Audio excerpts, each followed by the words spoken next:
বিজেপিৰ মানহানি গোচৰ আজি বাংগালুৰু আদালতত হাজিৰ হ'ব লাগিব ৰাহুল গান্ধী। ইয়াৰ পূৰ্বে 2023 চনৰ 23 মাৰ্চত চুৰাটৰ আদালতে কি কৈছিল, ৰাহুল গান্ধীক 2 বছৰৰ কাৰণে কাৰাদণ্ড বিহিছিলে, কিয়নো মোদীৰ উপাধি সম্পৰ্কে তেওঁ বিৰূপ মন্তব্য কৰিছিল আৰু তাৰ শাস্তি স্বৰূপ যেহেতু প্ৰধানমন্ত্ৰী এগৰাকীক তেওঁৰ উপাধি সম্পৰ্কে তেনেকুৱাকৈ মন্তব্য কৰাৰ কাৰণে কি কৰিছিলে, CJM আদালতে 2 বছৰৰ কাৰণে কাৰাদণ্ড বিহিছিল। আৰু নিয়ম অনুসৰি কোনো বিধায়ক বা কোনো সাংসদক যদি কোনো আদালতে 2 বছৰ বা তাতকৈ বেছি সময়ৰ কাৰণে কাৰাদণ্ড বিহে, তেতিয়াহ'লে সেই সাংসদ পদটো কি কৰে, হেৰুৱাই পেলায়।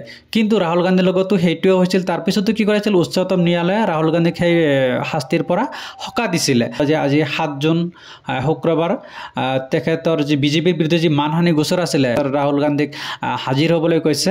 যিহেতু তেওঁ আজি আহিব 2019-23 বৰ্ষত বিজেপিৰ বিৰুদ্ধে বাতৰি কাকত তেখেতৰ নিজৰ আইডিত মানে বিজেপি নেতাবিলাকৰ বিৰুদ্ধে দুৰ্নীতিৰ যি অভিযোগ উঠাইছিলে তাৰ বিৰুদ্ধে কি কৰিছিলে, কৰ্ণাটকৰ বিজেপিৰ নেতাসকলে ৰাহুল গান্ধীৰ ওপৰত কি কৰিছিলে, মানহানি গোচৰ তৰিছিলে। এতিয়া কথা হ'ল, যদি আকৌ তেনেকুৱাকৈ শাস্তি ৰাহুল গান্ধীৰ ওপৰত বিহা হয়, সময়ত দেখা যাব সেইটো আচলতে কি পৰ্যায়ত কি হয়।